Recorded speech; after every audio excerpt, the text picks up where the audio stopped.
Praise the lord. దేవుని యొక్క అత్యున్నతమైన నామమునకు మహిమ కలుగుగాక. ఆమేన్. ఈ సాయంత్రకాల సమయంలో మనందరం కూడా కలిసి ఆ సర్వశక్తి గల దేవుణ్ణి ఆరాధించడానికి, ప్రార్థించడానికి మనం కూడుకుని ఉన్నాం. సంగముగా కూడుకొని ఆయన సన్నిధిలో ప్రార్థన చేస్తున్నాం. ఈరోజు దేవుడు మనతో మాట్లాడబోతున్న అంశము ఆదరణ. ఈరోజు దేవుడు మనతో మాట్లాడబోతున్న అంశము ఆదరణ. మన దేవుడికి ఉన్న అత్యున్నతమైన నామములో ఒక నామము ఆయన ఆదరణకర్త. ఆయన బాధకు కర్త కాడు, ఆయన దేనికి కర్త? ఆదరణకు కర్త. పరిశుద్ధ గ్రంథమైన బైబిల్ మనం గమనించినప్పుడు దయచేసి చదవండి. రోమాపత్రిక 15వ అధ్యాయము 6వ మాట దయచేసి చదువుకుందాం. రోమాపత్రిక 15వ అధ్యాయము 6వ మాట. క్రీస్తు చదవండి దయచేసి. మన ప్రభువైన యేసుక్రీస్తు తండ్రి యొక్క దేవుడు క్రీస్తు యేసు చిత్త ప్రకారము ఒకరితోనొకడు మనస్సు కలిగిన వారు ఉండినట్లు ఓర్పునకును ఆదరణకును కర్తయ్యగు దేవుడు. అవర్ గాడ్ ఈస్ ఎవరండి? మన దేవుడు ఆదరణకు, ఓర్పునకును ఆదరణకు కర్త. మనం నమ్ముకున్న దేవుడు ఎంత గొప్ప దేవుడు. నిజమైన ఆదరణ ఆయన సన్నిధిలోనే మనకు దొరుకుతుంది.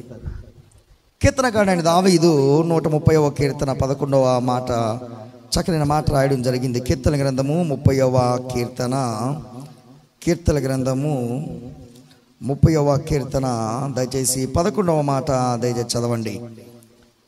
నా ప్రాణం మౌనంగా ఉండక నేను కీర్తించినట్టు నా అంగలార్పు నీవు నాట్యముగా మార్చి ఉన్నావు. నీవు నా గోనె పట్ట విడిపించి సంతోష వస్త్రములను ధరింపజేసి ఉన్నావు.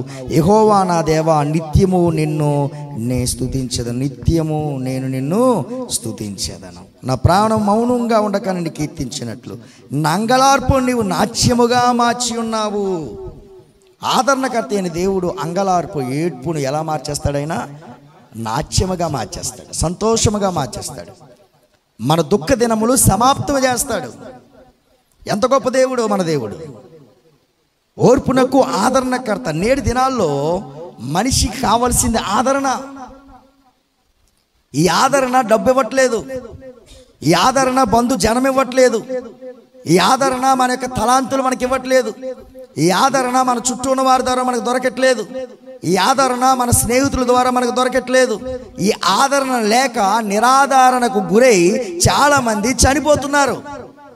ఈ ఆదరణ లేక చాలా మంది నిరాదరణకు గురై వ్యసనపరులైపోతున్నారు.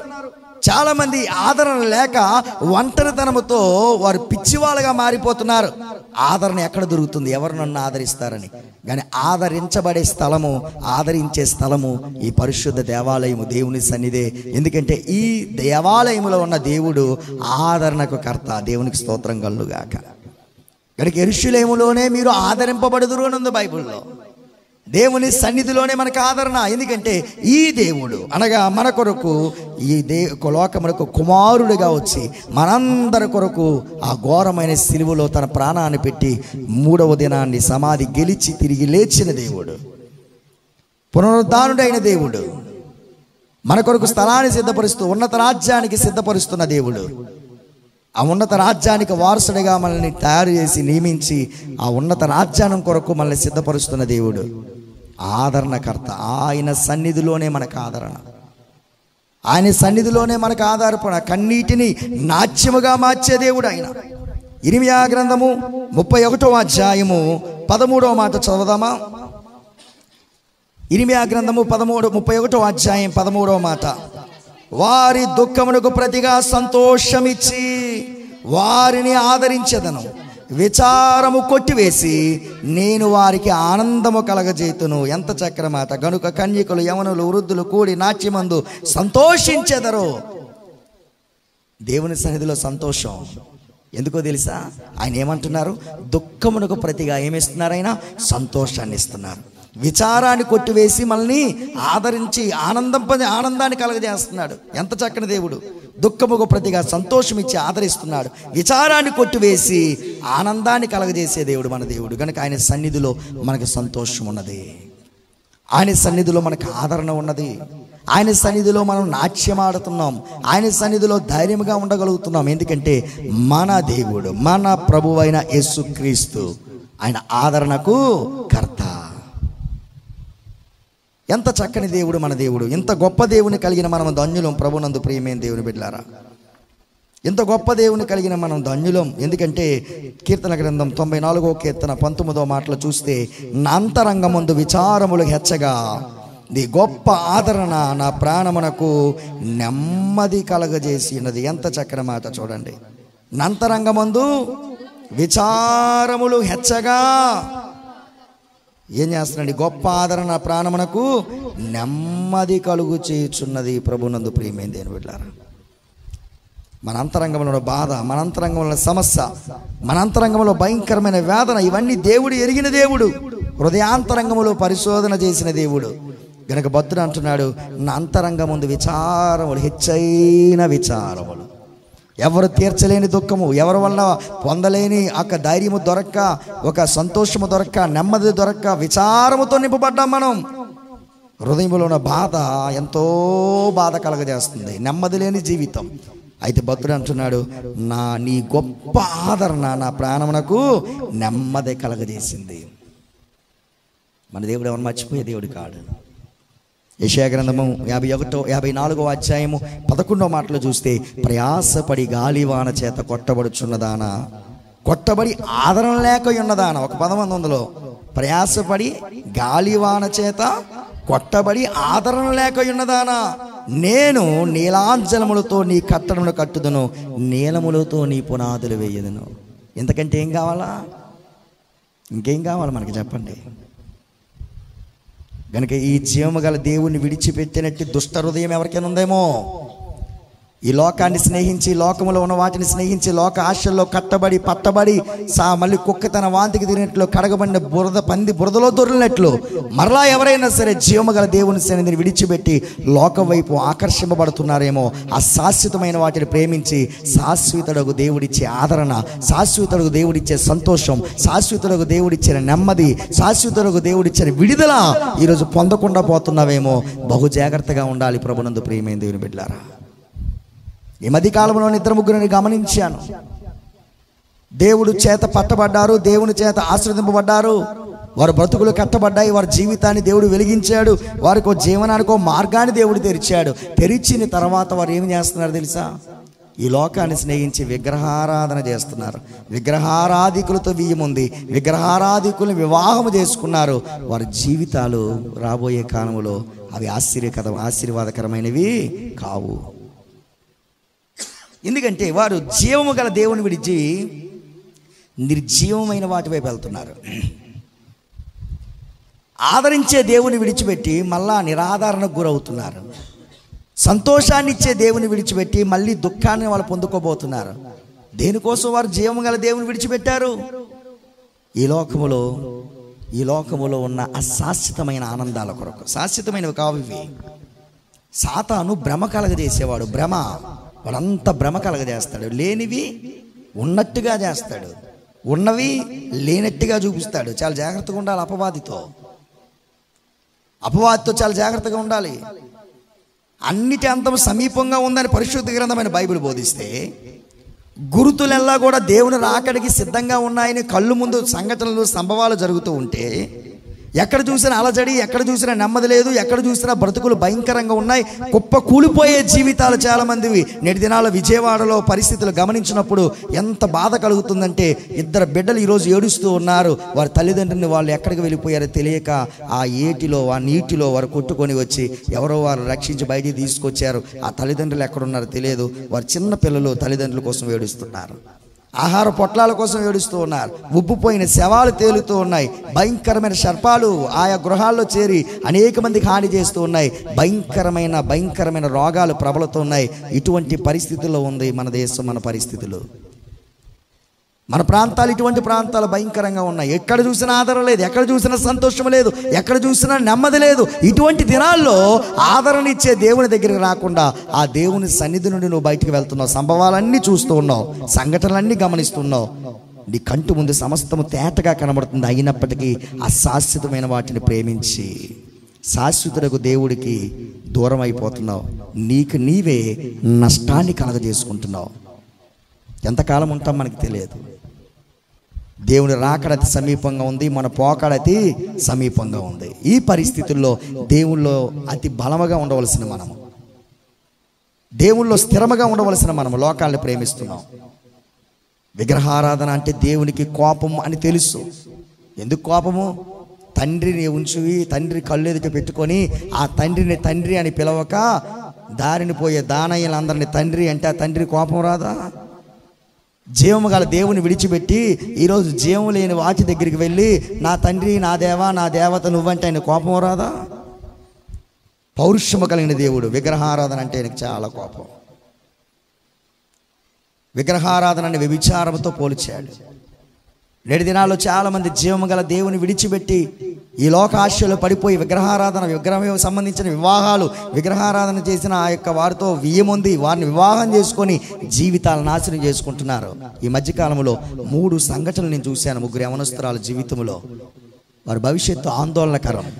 ప్రభు సన్నిధిలో నిలబడి చెబుతున్నాను, శిక్ష తప్పదు.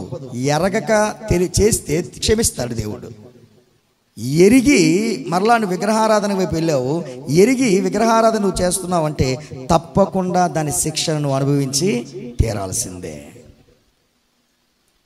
ఆ విషయాన్ని అవగాహన చేసుకోవాలి. నేటి దినాల్లో మనం జీవగల దేవుడు ఈరోజు మనకు ఒక స్థితినిచ్చాడు, ఒక స్థాయినిచ్చాడు, ఒక బ్రతుకునిచ్చాడు, మన కుటుంబాన్ని కట్టాడు, చావలసిన మన బ్రతికించాడు, సంతోషం లేని మనకి సంతోషం ఇచ్చాడు. నేను వస్తున్నప్పుడు మార్గ మధ్యంలో నాతో వచ్చిన సహోదరుని అడిగాను, మీ జీవిత సాక్ష్యాలు చెప్పండి అని.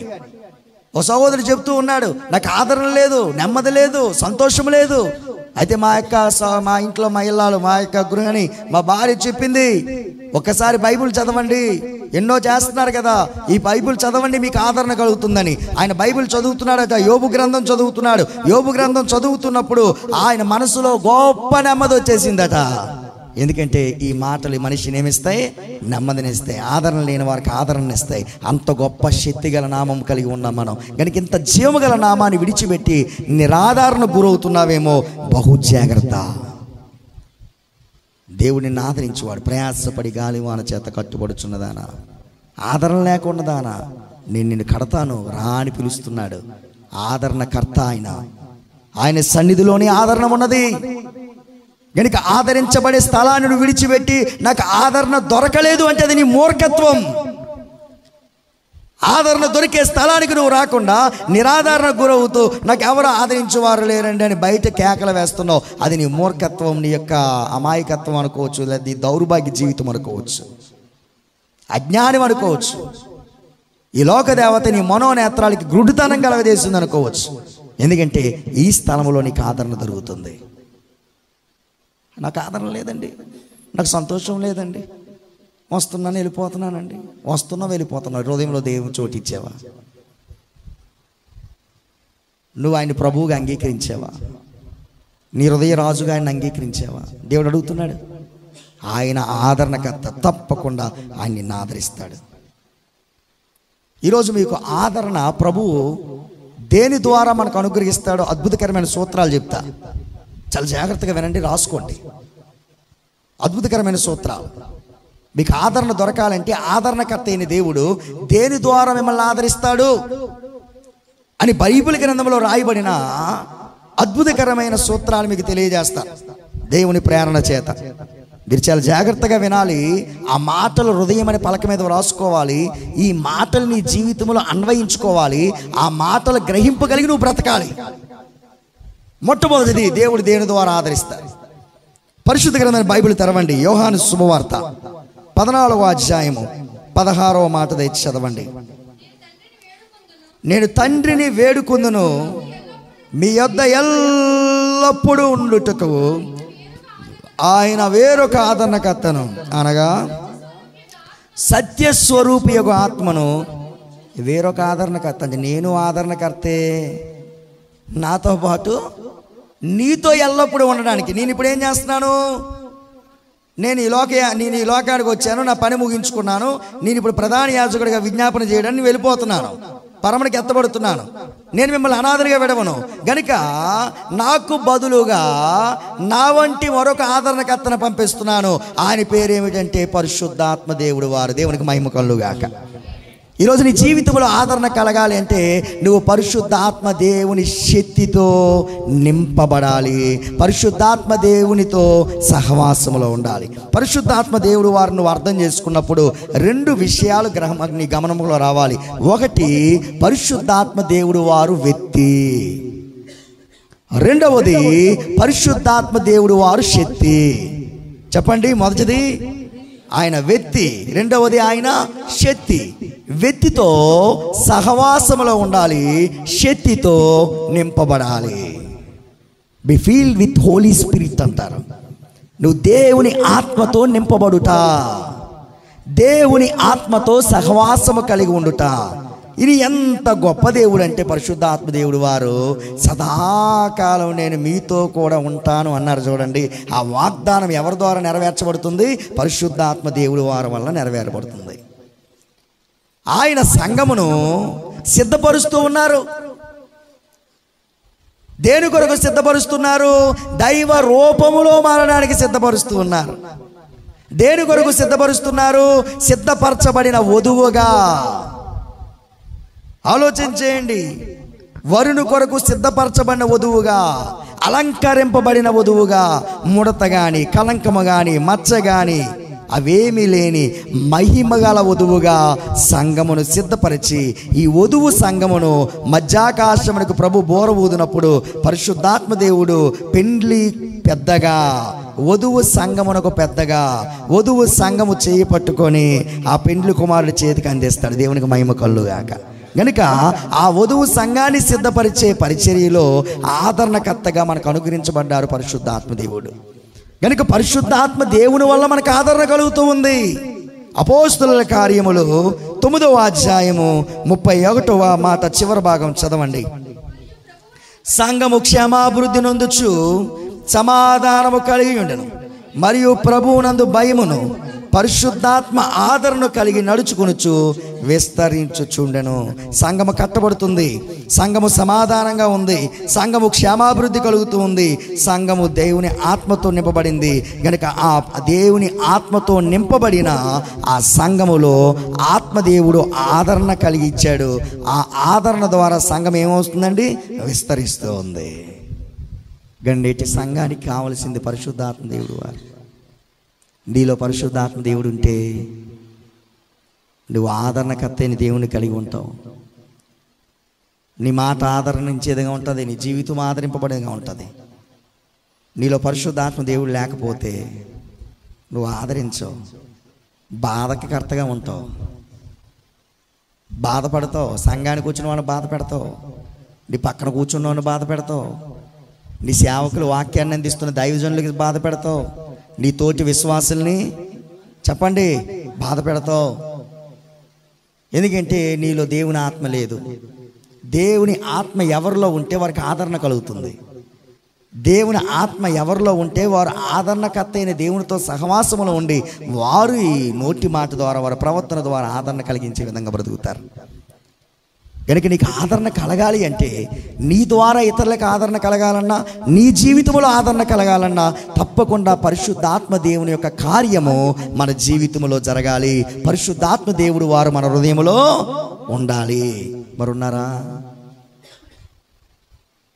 నీ హృదయం దేనితో నింపబడింది? ఈ రాత్రి దేవుడు అడుగుతున్నాడు, దిక్కులు చూడకుండా వాక్యం వినండి. నీ హృదయం దేనితో నింపబడింది? కపటముతో నింపబడిందా? మోసముతో నింపబడిందా? మత్సరముతో నింపబడిందా? వారు మత్సరముతో నింపబడిన వారై అని ఉంది బైబిల్లో. వారు కపటముతో నింపబడిన వారై. మోసముతో నింపబడిందా? కపటముతో నింపబడిందా? మత్సరముతో నింపబడిందా? రకరకాలైన తలంపులు కలిగి దేవునికి వ్యతిరేకమైన జీవితాన్ని జీవిస్తూ నీ హృదయం దేనితో నింపబడింది? మరి వ్యర్థమైన వాటితో నీ హృదయం నింపబడితే నీ జీవితానికి అర్థం ఇచ్చే పరిశుద్ధాత్మ దేవునికి చోటు ఎక్కడది? అందుకే ఒకానొక సందర్భంలో దేవుడు మాట్లాడుతూ అంటారు, నక్కలకి బొరియలున్నాయి, ఆకాశ పక్షులకు నివాస స్థలాలున్నాయి, కానీ మనుష్య కుమారుడానికి తలదీంచి దాచుకోవటానికి కూడా ఏమి లేదు, స్థలం లేదు. ఎందుకంటే నీ హృదయంలో ఖాళీ లేదు, నో వేకెన్సీ. నీ హృదయం అంత మత్సరం, నీ హృదయం అంత క్రోధం, నీ హృదయం అంత మోసం, నీ హృదయం అంత పగ, నీ హృదయం అంత ద్వేషం, నీ హృదయం అంతా దేవునికి ఆయాసకరమైన వాటితో నింపబడింది. మరి పరిశుద్ధాత్మ దేవుడు వారికి నీ హృదయంలో చోటు ఎలా దొరుకుతుంది? ఆయన లేకపోతే నీవు ఎలా ఆదరింపబడతావు? ఇతరులకి ఆదరణకరంగా నువ్వు ఎలా జీవిస్తావు? ఆ రెండు జరగవు. ఆ రెండు జరగాలంటే ఏం చేయాలి? ఈ హృదయంలో పరిశుద్ధాత్మ దేవునికి చోటు ఇవ్వాలి. అందుకో పాట ఉంది బైబిల్, మన మంచి పాట, జీవపు దాత నా హృదయములోనికి రా. ఆహ్వానించాలి. పరిశుద్ధ అగ్నిని పంపుదేవా, నీ ఆత్మతో నింపుదేవా, నన్ను నాలో ఉన్న మస్టుని కాల్చివేయి ప్రభువా. ఏదో ఊగిపోయి పాట పాడి వెళ్ళిపోవడం కాదు. ఆ పాటని కండ్లు మూసుకొని హృదయపూర్వకంగా పరిశుద్ధాత్మ దేవుడు వారిని ఆహ్వానించాలి. మీలో ఎవరైనా ఇంకా పరిశుద్ధాత్మ దేవుడు వారిని వెలుపల ఉంచారేమో, ప్రకటన 3:20 ప్రకారం, ఇదిగో తలుపు యొద్ద నిల్చొని నేను తట్టుచున్నాను, ఎవడైనా నా స్వరం వింటానంటున్నాడు, వాక్యము ద్వారా నేను తడుతూ ఉన్నాడు. ఈ రాత్రి నీవు ఆయనకి నీ హృదయాన్ని ఇచ్చినట్టయితే నీ హృదయంలో ఆయన ప్రవేశిస్తాడు. ఆదరణకర్త నీ జీవితానికి ఆదరణిస్తాడు. నువ్వు ఆదరింపబడ్డమే కాదు, అనేక మందికి ఆదరణకరంగా ఉంటావు. తీతు రాక వలన మాకు ఆదరణ కలిగింది అంటాడు. తీతులో ఉన్న పరిశుద్ధాత్మ దేవుడు తీతును ఆదరించడమే కాదు, తీతు వలన అనేక మందిని ఆదరించాడు. అది పరిశుద్ధాత్మ దేవుని యొక్క గొప్ప కార్యం. నీలో దేవుడు ఉన్నాడు, దెయ్యం ఉందనేది నీ క్రియలు బట్టి పోల్చవచ్చు. మత్సరం ఎన్నిసార్లు చెప్పినా మత్సరాన్ని విడిచిపెట్టావు, ఎన్నిసార్లు చూపించిన అసత్యాన్ని విడిచిపెట్టావు, ఎన్నిసార్లు చెప్పినా నీ గొప్పలు విడిచిపెట్టావు. బయటికి బాగానే కనబడతావు. మేడి పండు చూడు, మేడేమయ్యుండు, పొత్త విప్పు చూడు, పురుగులు ఉండు. బయటికి ఎంత నున్నగా కనబడతావు, ఎంత గుండ్రంగా కనబడతావు, ఎంత సుందరంగా కనబడతావు. కానీ హృదయాన్ని తెరిచి చూస్తే అంత పురుగులే. జాగ్రత్త, దినాలు సమీపిస్తున్నాయి. నువ్వు ఆదరించబడాలి. దేవుని ఆశ అది. దేవుని చేత ఆదరించబడాలి. నీ ద్వారా అనేక మందికి ఏం కలగాలి? ఆదరణ కలగాలి. ఇది జరగాలంటే పరిశుద్ధాత్మ దేవుడు వారు మన హృదయంలోకి రావాలి. కనుక ఈ రాత్రి నువ్వు ప్రార్థన చేయాల్సింది ఒకటే, దేవా, ఓ పరిశుద్ధాత్మ దేవా, నా హృదయంలోకి మీరు రండి అయ్యా. పాపము నిమిత్తం ఒప్పింపు చేయవాడా, నీతి నిమిత్తం నన్ను ఈరోజు ప్రోత్సహించువాడా, ఆదరించిన ఆదరణకర్త, నా జీవితాన్ని మార్చువాడా, నన్ను నూతనపరచువాడా, ఓ పరిశుద్ధాత్మదేవ నా హృదయంలోకి రావా. నీ వాక్యము ద్వారా నా తలుపు తడుతూ ఉన్న హృదయాన్ని నేను తెరవలేని అజ్ఞానములో ఉన్నానయ్యా. దేవా, ఓ పరిశుద్ధాత్మదేవ నా హృదయంలోకి రావా. మీకు తెలుసా, ఎవరిలో పరిశుద్ధాత్మదేవుడు వస్తే వారు నూతన వ్యక్తిగా మార్చబడతాడు. దేవునికి మహిమ కలుగుగాక. ఇదిగో పాతవ గతించను, సమస్తమును క్రొత్తవాయను. అది ఎప్పుడు జరుగుతుందంటే నీలో పరిశుద్ధాత్మ దేవుడు వారు వచ్చినప్పుడు, నీలో పరిశుద్ధాత్మ దేవుడు వారు కార్యము చేసినప్పుడు, నీవు పరిశుద్ధాత్మ దేవుని యొక్క స్వాధీనములోకి వెళ్ళినప్పుడు ఆయన నీ జీవితాన్ని సమూలముగా మారుస్తాడు. దేవునికి మహిమ కలుగుగాక. కనుక ఆత్మ నింపుదల కొరకు సంఘము భారముగా ప్రార్థన చేయాలి.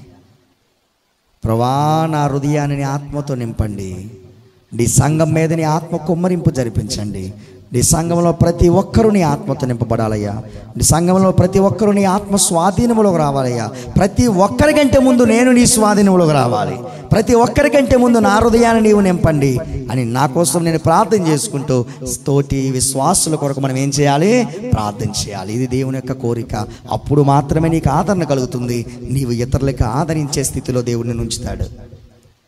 ఆలోచన చేయండి, ఎంత గొప్ప ఆదరణ ప్రభు దగ్గర దొరుకుతుందో. హోలీ స్పిరిట్, పరిశుద్ధాత్మ ద్వారా మనకు ఆదరణ. రెండవదిగా చూద్దామా రండి. ప్రభునందు ప్రియమైన దేవుని బిడ్డలారా, రోమీయులు రాసిన పత్రిక 1వ అధ్యాయము 11వ మాట, మీరు స్థిరపడవలనని, అనగా మీకును నాకు కలిగి ఉన్న విశ్వాసము చేత, అనగా మనము ఒకరి విశ్వాసము చేత ఒకరము ఆదరణ పొందాలి. రెండవదిగా విశ్వాసము దేని ద్వారా మనం పొందుకోగలము? పరిశుద్ధాత్మ దేవుడు వారు మనకి ఆదరణ కలగజేస్తారు. రెండవదిగా దేవుడు విశ్వాసము ద్వారా, అనగా దేవుని యందలి విశ్వాసము ద్వారా మనకు ఆదరణ కలుగుతుంది. ఇద్దరు విశ్వాసులు, ఇద్దరు గట్టిగా చెప్పాలా, నాకు విశ్వాసాలు వినబడట్లా, గట్టిగా చెప్పండి. ఇద్దరు విశ్వాసులు మాట్లాడితే వారి విశ్వాసము ద్వారా వారికి ఆదరణ కలగాలి, వారిద్దరి విశ్వాసము ద్వారా అక్కడున్న వారికి కూడా ఏం కలగాలి? ఆదరణ కలగాలి. ఇప్పుడు ఏం కలుగుతుంది? ఇప్పుడు ప్రైజ్ లార్డ్ సిస్టర్ అని ఇంటికి వెళ్తున్నాం, అర్థమైందా? ఇంటికి వెళ్ళిన తర్వాత ఏమైపోయింది? నీ ఇంటికి ఒకరు వస్తే ఏం జరిగింది? నీవు ఇతరుల ఇంటికి వెళ్తే ఏం జరిగింది? ఇద్దరు విశ్వాసులు కూడి ఉన్న చోట, వారు కూడి ఉన్న చోట కంపించెను అని ఉంది, మనము కూడి ఉన్న చోట కంపు కొట్టెను అని ఉంది. ఏంటండి?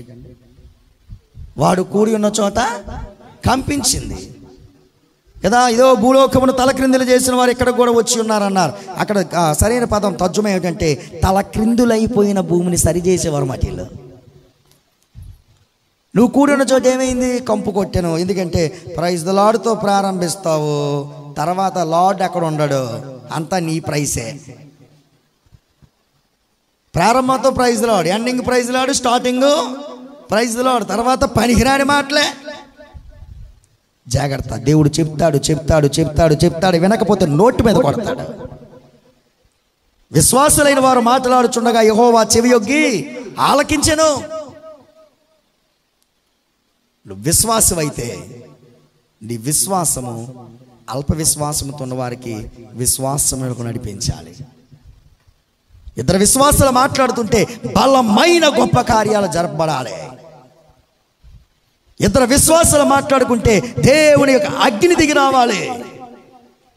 ఇద్దరు విశ్వాసాలు మాట్లాడుకుంటే ఒక మహా అద్భుతకరమైన దేవుని కార్యము జరపబడాలి. ఇద్దరు విశ్వాసాలు మాట్లాడుతుంటే ఒక కుటుంబానికి గొప్ప ఆదరణ కలగాలి. ఇద్దరు విశ్వాసాలు మాట్లాడుతుంటే సమస్యలతో ఉన్న వారికి, బాధలతో ఉన్న వారికి గొప్ప విడుదల దొరకాలి. ఎందుకంటే వారి విశ్వాసముతో ఏకీభవించి ప్రార్థన చేస్తే, వారు ఎవరి నిమిత్తమైతే ప్రార్థన చేస్తున్నారో వారి ఇంటిలో మహా అద్భుత కార్యాలు జరుగుతాయి. ఎందుకంటే బైబిల్లో ఒక మాట ఉంది, నమ్మి ప్రార్థన చేస్తే ఆ నమ్మకం ఎప్పుడు కూడా వమ్ము కాదు. నమ్ముట నీ వలన అయితే నమ్మువానికి సమస్తము సాధ్యమే అన్నాడు ఆయన. ఇద్దరు కుష్ఠరోగులు ఆయన దగ్గరికి వచ్చినప్పుడు, ప్రభువా మీరు మమ్మల్ని స్వస్థపరచాలి అంటే దేవుడు వారిని ప్రశ్నిస్తూ ఉన్నాడు, నేను దీనిని చేయగలనని మీరు నమ్ముతున్నారా? నేను దీన్ని చేయగలనని మీరు నమ్ముతున్నారా? వారిద్దరూ మొహమాట లేకుండా చెప్పారు, అవును ప్రభువా మేము నమ్ముతున్నాం. ఆయన అన్నాడు, మీరు నమ్మితే మీ నమ్మిక ప్రకారం జరుగుతుంది పొండే అన్నాడు. అంతే, వారికి స్వస్థత వచ్చింది. అంటే వారు ఎంత నమ్మకం పెట్టుకున్నారు. అదే మనకంటే నమ్ముతున్నాం ప్రభు అంటే నీ నమ్మిక ప్రకారం జరుగునంటే మనకి ఏం జరగదు. ఎందుకంటే మన పెదవులతో మన విశ్వాసం మాటలు, హృదయంలో వచ్చిన మాట కాదు. వారు హృదయంతో నమ్మారు కనుక కుష్ఠరోగం అనేది ఇద్దరికి దేవుడు స్వస్థత ఇచ్చాడు. నమ్మకం అనేది, విశ్వాసం అనేది అద్భుత కార్యాలు చేస్తుంది. మరి ఇద్దరు విశ్వాసాలు కూడితే భూమి కంపించాలా? వెన్నీస్ నగరం కోసం 3 విధవరాండ్లు బాప్తీసు కుండీల్లోకి వెళ్ళిపోయి పైన క్యాప్ లాగి ప్రార్థన చేస్తే వెన్నీస్ నగరంలో ఉన్న సినిమా హాల్ ఏమయ్యాయి? మూతపడిపోయాయి. దేవాలయాలు వెలిసాయి. దేవునికి ఆలయం అక్కడ ప్రారంభించబడింది. గొప్ప ఉద్యమం అక్కడ చూడగలిగారు. వారు ఎవరి వల్ల అంటే 3 చేసిన విశ్వాసుల ప్రార్థన. నేను విశ్వాసనండి, విశ్వాసం సిగ్గు లేదా మాట చెప్పుకోవడానికి? నీ విశ్వాసం నీ భర్తనే మార్చలేకపోతుంది, నీ విశ్వాసం నీ భార్యని ప్రభు దగ్గర నడిపించలేకపోతుంది, నీ విశ్వాసం నీ పిల్లల్ని సరి చేయలేకపోతుంది, నీ విశ్వాసం నీ ఇంటిలో ఉన్న చిన్న కడుపు నొప్పిని తీసేయలేకపోతుంది. నువ్వు భ్రష్టుడివి కానీ విశ్వాసం కావు. కడుపు నొప్పి కోసం కూడా నీ విశ్వాసం జయించకపోతే ఇంకేంటి? తలనొప్పిని జయించలేని నీ విశ్వాసం దేనికి? చిన్న సమస్యను జయించలేని విశ్వాసం ఏంటి? పేరుకు విశ్వాసమే. నువ్వు నీ జీవితం అంతా పిశాచి గుంపుతో సహవాసమే. జాగ్రత్త. విశ్వాసం అయితే నువ్వు ఎవరినందు విశ్వాసం ఉంచావో ఆయన గుణాలు నీలో స్పష్టంగా కనబడతాయి. విశ్వసించిన వాడు కలవరపడడు. పరిస్థితులు ఎలా ఉన్నా నేను దేవుని యందు విశ్వాసం ఉంచాను, నాకు కలవరం రాదు. అది నన్ను భయపెట్టదు. నా దగ్గర రావాలని చూసి పారిపోద్ది. ఒక త్రోవను వచ్చి 7 దిక్కులు పారిపోద్ది అది.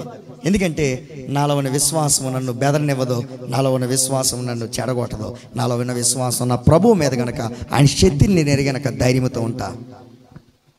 ఒకరి విశ్వాసం ద్వారా ఒకరికి ఆదరణ కలగాలి. చెప్పండి, మరి విశ్వాసం నీకుందా? ఆదరణ కలుగుతుందా? నేను అమ్మగారిని గమనిస్తూ ఉంటాను. ఎవరైనా మన ఇంటికి వచ్చారనుకోండి, నేను ఆ రూమ్లో ఉంటాను, కొన్నిసారి గుమ్మంలో కూర్చుంటాను, హాల్లో. అమ్మగారు మాట్లాడుతూ ఉంటారు.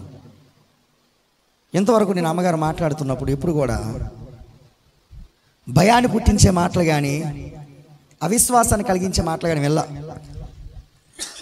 ఎవరైనా ఇంటికి రాగానే ప్రార్థన చేసుకోమా, మన దేవుడు మనకు గొప్ప కార్యాలు చేస్తాడు, దేవుడు తప్పకుండా విడుదలనిస్తాడు, నేను మీకోసం ప్రార్థన చేస్తున్నాను. ఇంతవరకు శరీర స్వభావంతో ఒక్క మాట మాట్లాడడం కూడా నేను వెళ్ళా. హాల్లో ఎవరు వచ్చి కూర్చున్నా సరే అలా కూర్చుంటారు, ప్రార్థన చేసుకుంటారు, సోఫా మీద కూర్చొని వచ్చిన వారితో మాట్లాడతారు, ఆదరించి పంపిస్తున్నారు. నాకు చాలా సంతోషం అనిపిస్తుంది. నేను విన్నట్టే ఉంటా, వింటూ ఉంటా, సిగ్గుపడుతూ ఉంటా. ఈ వయసులో కూడా ఎంత చక్కగా ప్రోత్సాహం ఇస్తున్నారు, ఈ వయసులో కూడా ఎంత మంచి ఆదరణ మేము చేయలేకపోతున్నామే. ప్రభా, మాకు కూడా ఈ ఆత్మను దయచేయి. మన ఇంటికి వచ్చారంటే ఒక వ్యక్తి ఆదరించబడి తిరిగి వెళ్ళాలి. నీలో విశ్వాసం ఉండాలి, ఇతరులకు అది విశ్వాసాన్ని కలగజేయాలి. ఇద్దరు విశ్వాసులు మాట్లాడుతున్నప్పుడు దేవునికి మహిమ రావాలి, అసాధ్యమైన కార్యము సుసాధ్యము చేయబడాలి. గనుక దేవుని ఆత్మ నింపుదల మొదటిది. ఆత్మ నింపుదల ద్వారా నీకు ఆదరణ కలుగుతుంది, ఇతరులను ఆదరించగలుగుతావు. రెండవదిగా, నువ్వు విశ్వాసగా బ్రతికినప్పుడు విశ్వాసము ద్వారా నీకు ఆదరణ కలుగుతుంది. విశ్వాసులు కలిసినప్పుడు ఒకరి ద్వారా ఒకరికి ఏం కలుగుతుంది? ఆదరణ కలుగుతుంది. ఇది రెండవది అమూల్యమైన సత్యం. ఇంకా మూడవదిగా చూచుకొని మనం ముందుకు వెళ్దాం రండి. ప్రభునందు ప్రియమైన దేవుని బిడ్డలారా, అపోస్తుల కార్యములు 15వ అధ్యాయం 31వ మాట. అపోస్తుల కార్యములు 15వ అధ్యాయం 31. వారు దాన్ని చదువుకొని, అందువలన పత్రిక చదువుకునే వారికి ఏమొచ్చింది? వాళ్ళకి ఆదరణ కలిగింది. ఆ భద్రుడు పత్రిక రాసి పంపించినప్పుడు సంఘములకి ఆ పత్రిక చదువుడు ద్వారా ఆదరణ కలిగింది. పరిశుద్ధాత్మ లేఖ ద్వారా, పరిశుద్ధాత్మ లేఖనము ద్వారా. ఆలోచించేయండి ప్రభునందు ప్రియమైన దేవుని బిడ్డలారా, ఒకరినొకరు హెచ్చరించుకొని ఒకరొకరు సరి చేసుకునే ద్వారా మనకు ఆదరణ దొరకాలి. ప్రభునందు ప్రియమైన దేవుని బిడ్డలారా, దేవుని వాక్యం నీతో నాతో మాట్లాడుతుంది. ఈ లేఖనం ద్వారా మనకు ఆదరణ కలగాలి. ఇతరులకు మన సజీవమైన పత్రికలుగా ఉండి వాళ్ళకి ఏం కలగజేయాలి? ఆదరణ కలగజేయాలి. ఆలోచించేయండి. ఈ సాయంత్రం దేవుడు మాట్లాడుతున్నాడు.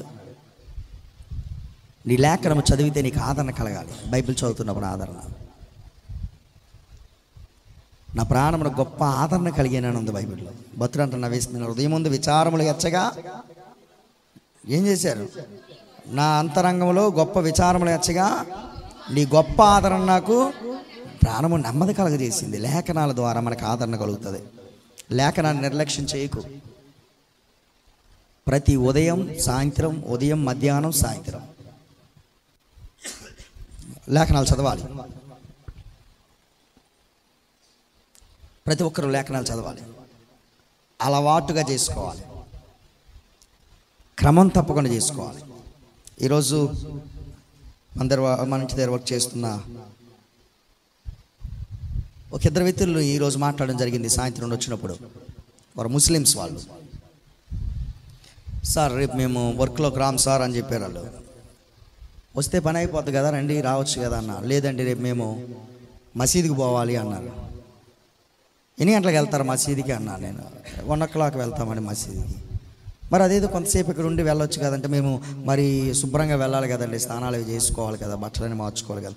ఏముంది ఇక్కడ మార్చుకోండి అన్నా. లేదండి ఆ రోజు మేము ఈ రోజు అంతా మేము చాలా నిష్టగా ఉంటాం, మేమే పని చేయలేము, సారీ సార్ మీరు ఏమనుకోవద్దు, రేపు మేము రాలేము అని చెప్పారు. నాకు చాలా ఆశ్చర్యం కలిగించింది, చాలా ఆశ్చర్యం కలిగించింది వారి భక్తి. ఆలోచించేయండి ఎంత నిష్టతో కూడి ఉందో.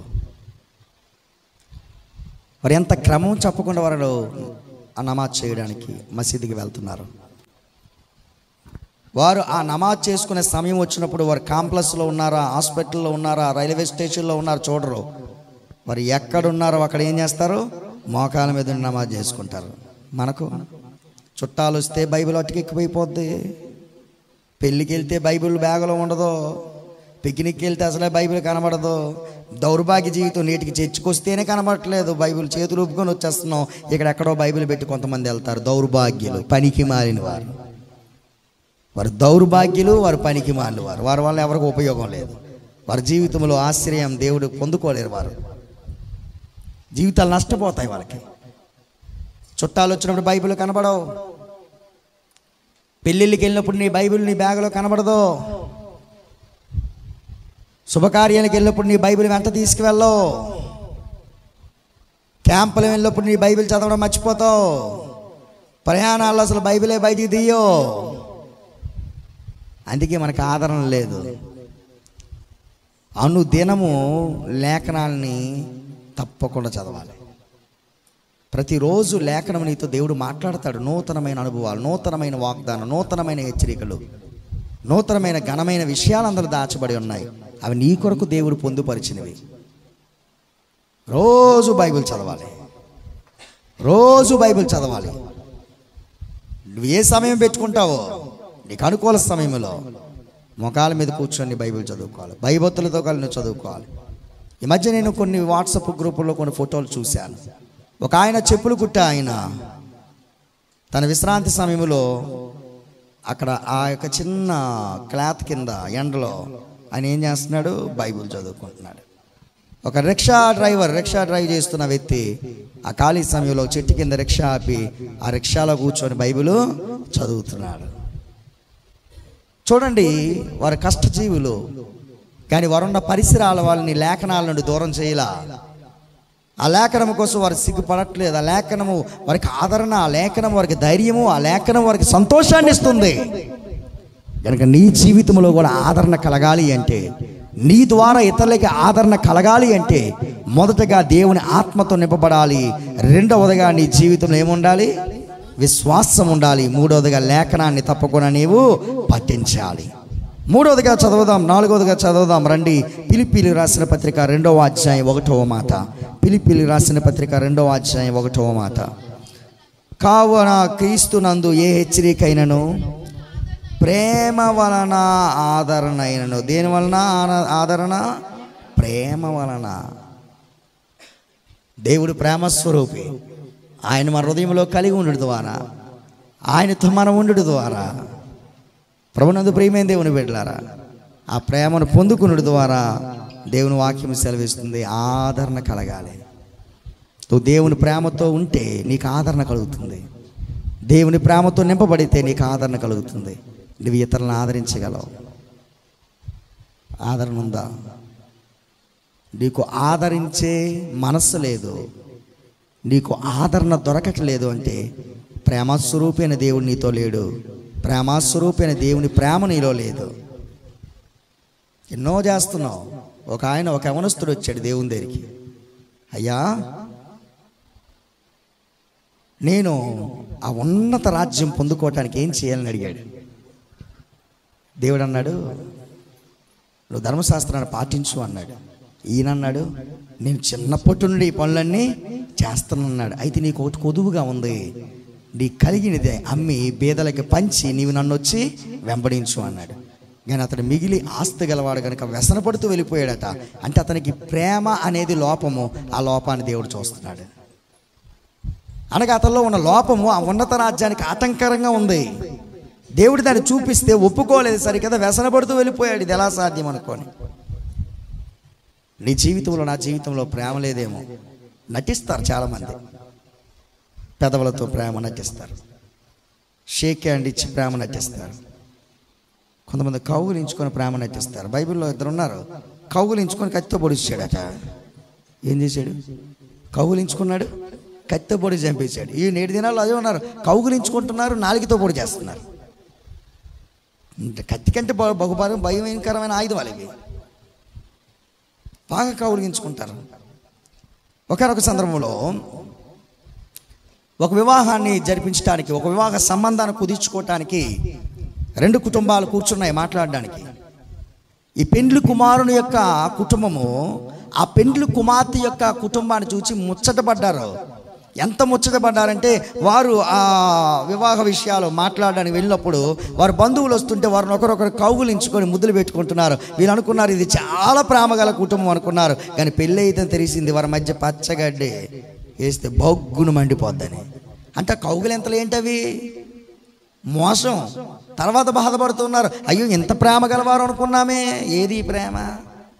కౌగులింతలకే పరిమితం, షేకి హ్యాండ్లకే పరిమితం, మాటలకే పరిమితం. జాగ్రత్త, వేషధారి అంటాడు దేవుడు వారిని చూసి. నీ ప్రేమ ఒక వేషధారిగా నేను మార్చిస్తే అది వ్యర్థమైన ప్రేమ, నిజమైన ప్రేమ కాదు. నిజమైన ప్రేమ వేషధారణ చేయదు, అది ఎప్పుడూ ఒకేలా ఉంటుంది. అది దేవుని దగ్గర మనం నేర్చుకోవాలి ఆ ప్రేమని. ఏదైనా ప్రేమలన్నీ నోటి మాటలే, ఎక్కడలేని మాటలతో ప్రేమ. చాలాసార్లు ఈ మాటలతో మోసపోతారు, మోసపుర్చే మాట్లాడతారు, ప్రేమ లేని ప్రేమ ఉన్నట్టు చూపిస్తూ. కానీ అవసరానికి అది బయలుపడుతుంది. వీడెవడో బయట ఊరుండి వచ్చి మనకు తీర్పు తీర్చాలనుకుంటున్నాడు, ముందు వీడికి వేయండి అన్నారు. ఎవరిని పట్టుకొని? లోతుని పట్టుకొని. ఎవరు? సొదొమ గుమొర్ర వాళ్ళు. నేటి దినాలు అటువంటి వాళ్ళు సంఘాల్లో ఉన్నారు. అవసరమైనప్పుడు బయటపడుతుంది ఈ ప్రేమలేటో, అవసరమైనప్పుడు. లేకపోతే సంఘం అంటే ప్రేమ, దైవజనులు అంటే ప్రేమ, తోటి విశ్వాసులు అంటే ప్రేమ. కానీ నీ జీవితంలో ఒకానొక సందర్భం వచ్చినప్పుడు నీకు ఈ దైవజనుడు అక్కర్లేదు. చెప్పండి, ఈ సంఘము అక్కర్లేదు, నువ్వు ఆదరింపబడిన ఈ స్థలము నీకు అక్కర్లేదు, నువ్వు దీవించబడిన ఈ మందిరము నీకు అక్కర్లేదు, ఇంతవరకు నువ్వు సహాయం పొందుకున్నా ఈ సంఘము నీకు అక్కర్లేదు, ఇంతవరకు నీకు మేలు కొరకు నీ జీవితం బాగుండాలని కన్నీటి ప్రార్థన చేసి నీ మేలు కొరకు పాటుపడిన సేవకుడు అక్కర్లేదు. ఇప్పుడు నీ మాటలు మారిపోతాయి, కోటలు దాటిపోయిన మాట్లాడతారు. అటువంటి వారిని చూసి దేవుడు ఏమన్నాడు తెలుసా? పొగరబట్టి మాటలాడకొడి అన్నాడు. ఏమన్నాడు? పొగరబట్టి మాట్లాడుకో. నీ అవసరం తీరిన తర్వాత నువ్వు మాటలు మార్చావంటే నువ్వు మంచి మనిషివి కావని అర్థం, నువ్వు నటనా జీవితాన్ని కలిగి ఉన్నావని అర్థం. జాగ్రత్త. నిజమైన ప్రేమ ఆదరణ కలగజేస్తుంది. నిజమైన ప్రేమ ఆదరింపబడ్డమే కాదు, ఇతరులకు ఆదరణకు కారణమవుతుంది. కనుక నాలుగవదిగా, ప్రేమతో నింపబడుట ద్వారా, ప్రేమించుట ద్వారా మనకేం కలుగుతుంది? ఆదరణ. కనుక నీకు ఆదరణ కలగాలంటే నీ తోటి విశ్వాసం నువ్వు ప్రేమించాలి. మీ ఇద్దరి ప్రేమ ద్వారా, ఆ విశ్వాసి ప్రేమ ద్వారా నీకు ఆదరణ, నీ ప్రేమ ద్వారా వారికి ఆదరణ కలుగుతూ ఉంది. ఇద్దరు ఆదరించబడి దేవుని స్తుతిస్తారు. ఎంత గొప్ప అనుబంధం, ఎంత గొప్ప అద్భుతకరమైన సూత్రం ఇది. ఐదవదిగా చూచి మనం ముందుకు వెళ్దాం రండి. కొలస్సీలకు రాసిన పత్రిక 4వ అధ్యాయం 11వ మాట.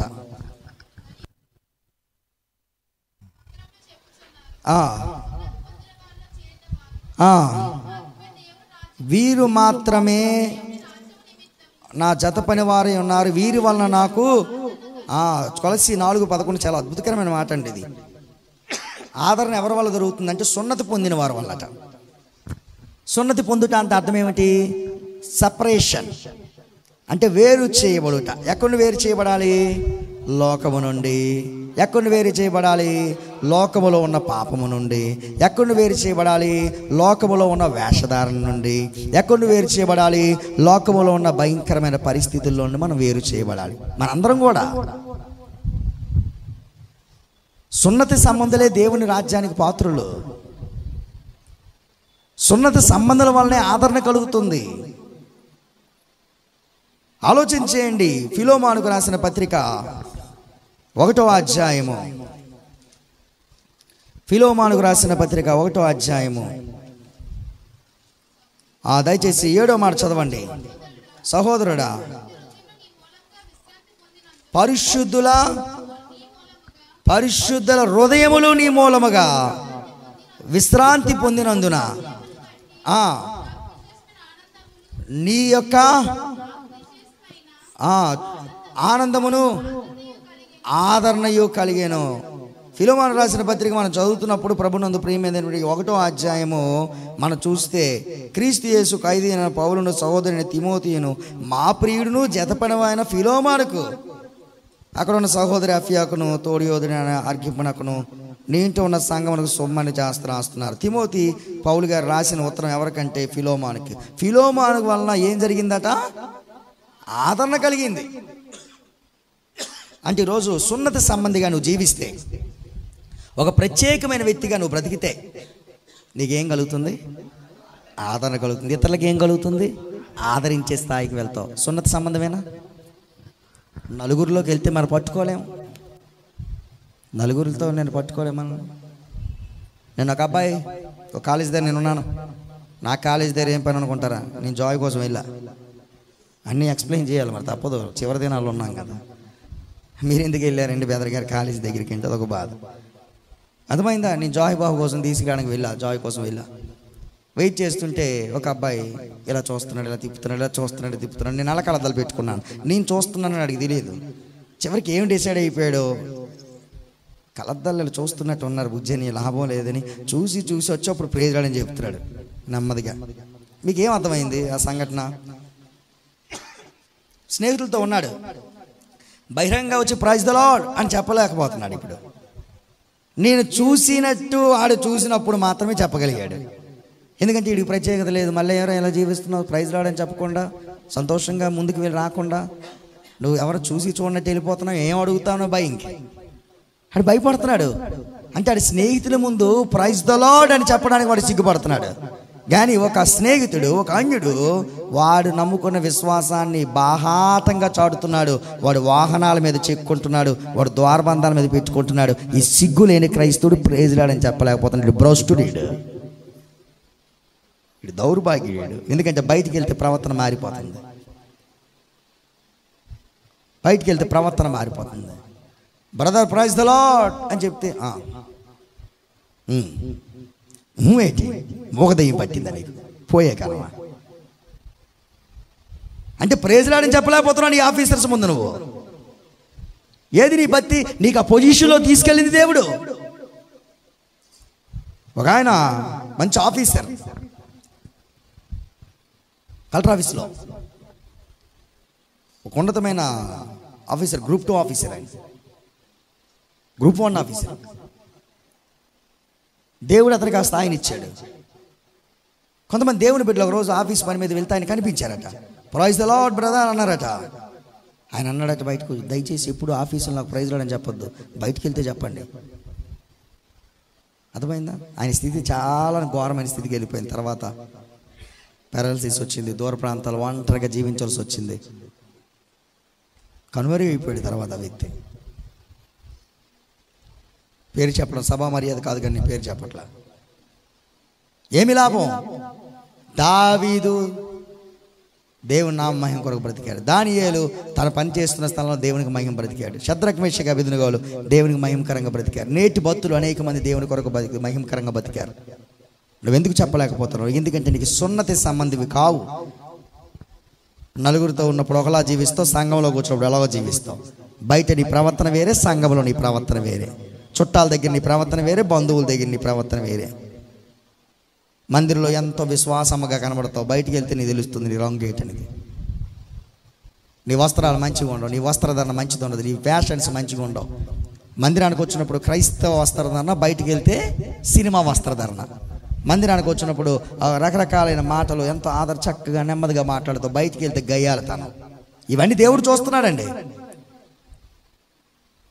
నీ జీవితంలో మేళ్ళు ఊరికినే జరగవు. రక్షణ ఉచితం, కానీ ఆశీర్వాదాలు కావాలంటే నువ్వు సరైన సమయంలో సరైన విధంగా సరైన తీర్మానాలు చేసుకుని బ్రతకాలి. దేవుడు ఇక్కడ చెబుతున్నాడు, నువ్వు ఆదరింపబడాలి అన్నా, ఇతరులకు ఆదరణకరంగా జీవించాలన్నా నీకు కావాల్సింది సపరేషన్, అనగా నీవు తప్పకుండా సున్నతి సంబంధిగా బ్రతకాలి. అనగా దేవుని సొత్తుగా నువ్వు బ్రతకాలి, రక్షణ అనుభవం కలిగి నువ్వు బ్రతకాలి, ప్రత్యేకింపడిన వ్యక్తిగా బ్రతకాలి. నీ ప్రత్యేకత అనేది నీ గర్వాన్ని ఇవ్వకూడదు. కొంతమంది ప్రత్యేకత గర్వాన్ని ఇస్తారు, వాళ్ళు ప్రత్యేకంగా లేనట్టే. నేను ప్రత్యేకంగా ఉన్నానంటే అర్థం ఏంటి? ప్రభు సొత్తుగా ఉన్నాను అర్థం. ప్రభు బిడ్డగా ఉన్నప్పుడు నేను ఎటువంటి మనసు కలిగి ఉంటాను? దీన స్వభావం. నేను ప్రత్యేకంగా ఉన్నానని, నేను అలా కాదు, నేను అలా కాదు, నేను అలా కాదు, నువ్వు అలా కాదు, లూసిఫర్వే. నిన్నే నేను వస్తున్నప్పుడు వెహికల్లో ఆయన మాట్లాడుతున్నాడు, ఒక అబ్బాయి గర్వం కోసం వచ్చినప్పుడు. గర్వం ఎటువంటి వాడిని పడగొట్టేస్తారా, ఎంతటువంటి వాడిని నాశనం చేసేస్తుంది అంటే, ఆడన్నాడు ఎగ్జాంపుల్ లూసిఫర్ అన్నయ్య, ఆడు కోటీశ్వరుడే కానీ గర్వం వల్ల సాతాను అయిపోయాడు అంటున్నాడు. ఆడు సిరి సంపదలు కలిగిన వాడే కానీ గర్వం వల్ల ఏమైపోయాడు? సాతాను అయిపోయాడు. నిజమే కదా ఆ మాటల్లో. మొత్తం నీకు ఆ గ్రహింపు పొంద చాలా స్తోత్రం అనుకున్నాను మనసులో. ఆ గ్రహింపు ఉంటే చాలు, మంచి ముగింపు ఉంటుంది మనకి. మన జీవితాలు చెప్పండి ఎలా ఉన్నాయి, ఆలోచించేయండి. నేను అలా కాదు, నువ్వెలా? అలాగే అన్నాడు కదా బైబిల్లో. సొంకరి పరిచయం వెళ్ళినప్పుడు పరిచయం ఏమన్నాడు? నేను అలా కాదు అన్నాడు. అందుకే దేవుడు అన్నాడు, నీ ప్రార్థన నాకు వద్దు అన్నాడు. ఎప్పుడు కూడా మనం ప్రత్యేకించబడిన వారు ప్రభువును చూపించగలుగుతాం, అన్నిట్లో ఒప్పింపడతాం, అన్నింటిలో సరిచేయబడతాం. ముందు నన్ను సరిచేయ ప్రభు అంట. నీలో దోషాలు మొదట కాదు కావాల్సింది, నాలో దోషం కావాలి. వేషధారి, మొదట నీ కంటిలో ఉన్న దూలాన్ని తీసుకో, అప్పుడు ఎదురు కంటిలో ఉన్న నలుసుంది అంటాడు. నువ్వు దూలాన్ని తీస్తే కదా నలుసు కనబడుతుంది. ఒక భక్తుడు అన్నాడు, నువ్వు ఎదురు కంటిలో నలుసుని చూస్తే దేవుడు నీ కంటిలో దూలాన్ని చూస్తానన్నాడు. అంటే అర్థం చేసుకోండి. కనుక మళ్ళీ మనం ఏం చేయాలి? దేవుని సన్నిధిలో సరి చేసుకోవాలి. కనుక ఐదవదిగా సున్నతి సంబంధిగా మనం జీవించినప్పుడు, ప్రత్యేకమైన జీవితం జీవించినప్పుడు మనకు ఆదరణ కలుగుతుంది. ఇతరులకు మనం ఏం చేస్తాం? ఆదరించేవారుగా ఉంటాం. సమయం అవుతుంది, ముందుకు వెళ్దాం. దశలోని రాసిన పత్రిక 2వ అధ్యాయం 16వ మాట.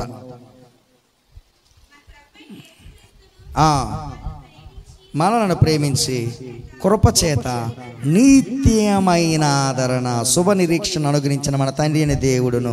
దేని ద్వారా ఆదరణ కలుగుతుంది? ఇప్పుడు కృపచేత. కృప అనే మాటకు అర్థం ఏమిటంటే, అర్హత లేని మనందరకు షరతులు లేని దేవుడిచ్చిన ఆశీర్వాదమే కృప.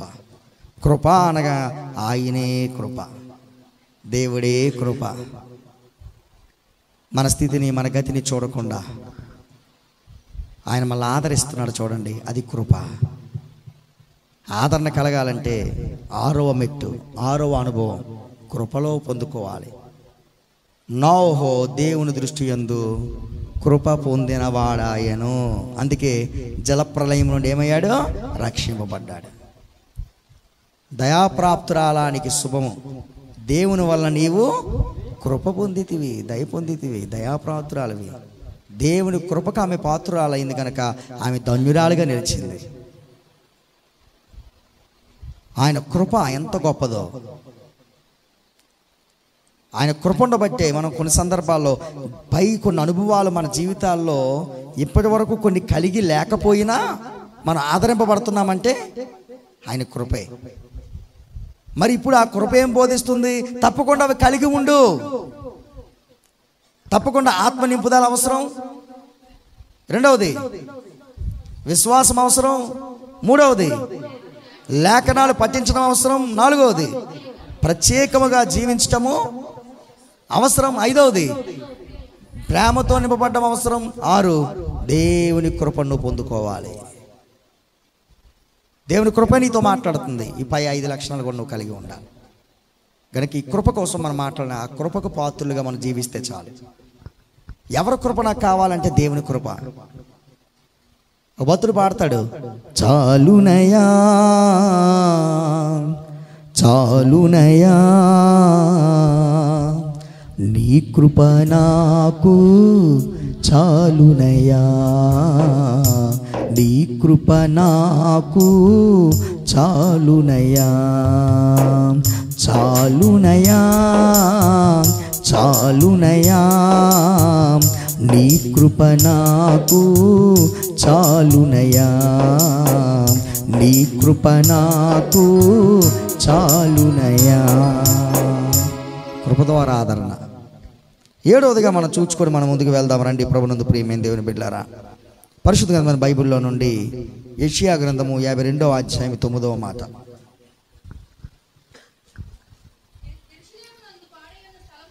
యెరూషలేమునందు పాడైయున్న స్థలములారా ఉత్సహించి ఏకముగా సంగీత గానములు చేయుడి. యెహోవా తన జనులను ఆదరించెను, యెరూషలేమును ఉంచెను. ఆదరణ కలగాలంటే చివరిది, అన్ని రకాల గుణాలు కలిగిన మనము చివరిగా అంటున్నాడు, ఆయన వారిగా మనం జీవిస్తే మనకి ఏం కలుగుతుంది? ఆదరణ కలుగుతుంది. ఆయన తన వారిని ఏం చేస్తున్నారు? తన జనులైన ఆయన ఆదరి. నేను ప్రభు వాడని అని చెప్పాలి. 119 కీర్తనలు దావీదు ఏమన్నాడు? నేను నీ వాడని అన్నాడు. పరమగీతాల్లో ప్రియురాలు ఏమంది? నా ప్రియుడు నావాడు అంది. ఈ అనుభవం మనలో ఉండాలి. నేను నీ దానినే అని సంఘం చెప్పాలి.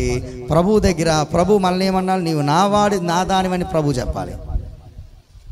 ఆలోచించండి. పరమగీతాల్లో ప్రియురాలు చెప్తుంది, నా ప్రియుడు నావాడు, నేను అతని దానను. చెప్పగలవా? నువ్వు ఎవరు వాడివి? నేను ఎమ్మెల్యే వాడిని. నేను ఎవరి వాడిని? నీ ఎంపీ వాడిని. నీ ఎవరి వాడిని, నేను చైర్మన్ వాడిని, నేను ఎవరి వాడిని, నేను ఈరోజు ఫలానా కౌన్సిలర్ వాడిని, అందుకే ఏడుస్తున్నాం. మనుషులు నమ్ముకుంటే మన జీవితంలో ఏడిపే. చెప్పాలి నీవెవరు వాడివి, నీ ప్రభువు వాడని. దానియేలు ప్రభువు వాడు గనక సింహాల నోలు మూసాయి. శద్రక్ మేషక్ అబేద్నెగోలు ప్రభువు వారు గనక అగ్ని హాని చేయలా. పేతురు ప్రభువు వాడు గనక జలం మీద నడిచి వెళ్ళాడు. ఆలోచించేయండి, మనం ప్రభువు వాళ్ళమైతే, ప్రభువు మనవాడైతే ఈ లోకంలో దేనికి దిగులు పడవలసిన అవసరము లేదు, దేనికి భయపడక్కర్లా. ఈ సందర్భంలో మరొకసారి ఒక సంఘటన గుర్తు చేస్తా.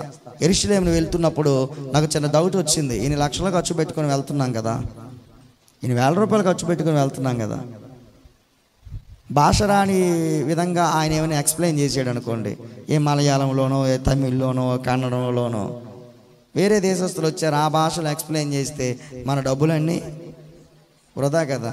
గాల్లో చూసినట్టు అలా చూసుకుని వచ్చాడు. కానీ ఆయన అడిగాను, నన్ను తీసుకువెళ్ళిన ఆ దైవజన్ని అడిగాను, మీరు అక్కడ ఏ భాషలు మాట్లాడతారు, మలయాళమా, తమిళ, ఏంటి, ఏ భాషలు చెప్తారని. ఆయన ఒకే ఒక సింగిల్ డైలాగ్తో నా యొక్క అనుమానాన్ని పటాపంచలు చేశాడు. ఏమన్నాడు తెలుసా ఆయన?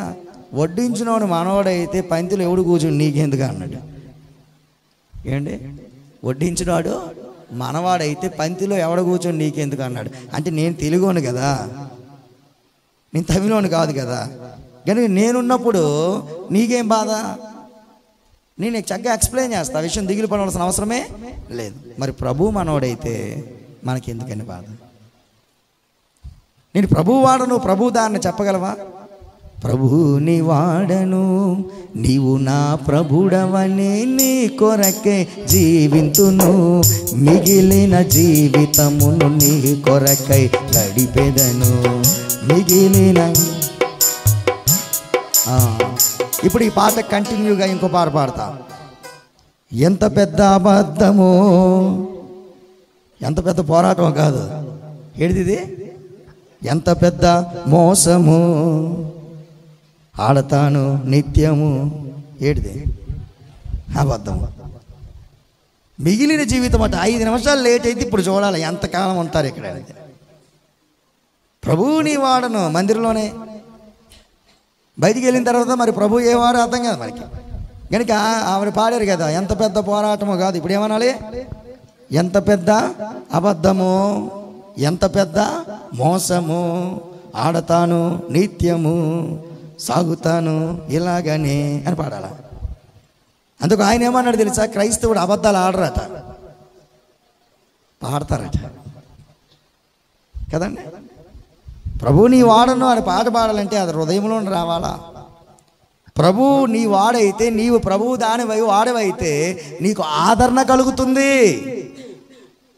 కనుక ఆదరణకు 7 సూత్రాలు దేవుడు మనతో మాట్లాడాడు. జాగ్రత్త, ఇంత గొప్ప ఆదరణ నిర్లక్ష్యం చేయకు. ఆ మాట కూడా బైబిల్లో ఉంది, ఆ మాట కూడా చదివి నీ ముందుకు వెళ్తా. యోబు గ్రంథము 15వ అధ్యాయం 11వ మాట చదవండి. యోబు గ్రంథం 15వ అధ్యాయం 11వ మాట. దేవుడు సెలవిచ్చిన ఆదరణ నీకు తేలికగా ఉన్నదా? ఇట్లు నీతో మృదువుగా పలకబడిన వాక్యము తేలికగా ఉన్నదా? జాగ్రత్త, దేవుడిచ్చిన ఆదరణ నీకు తేలికగా ఉందా?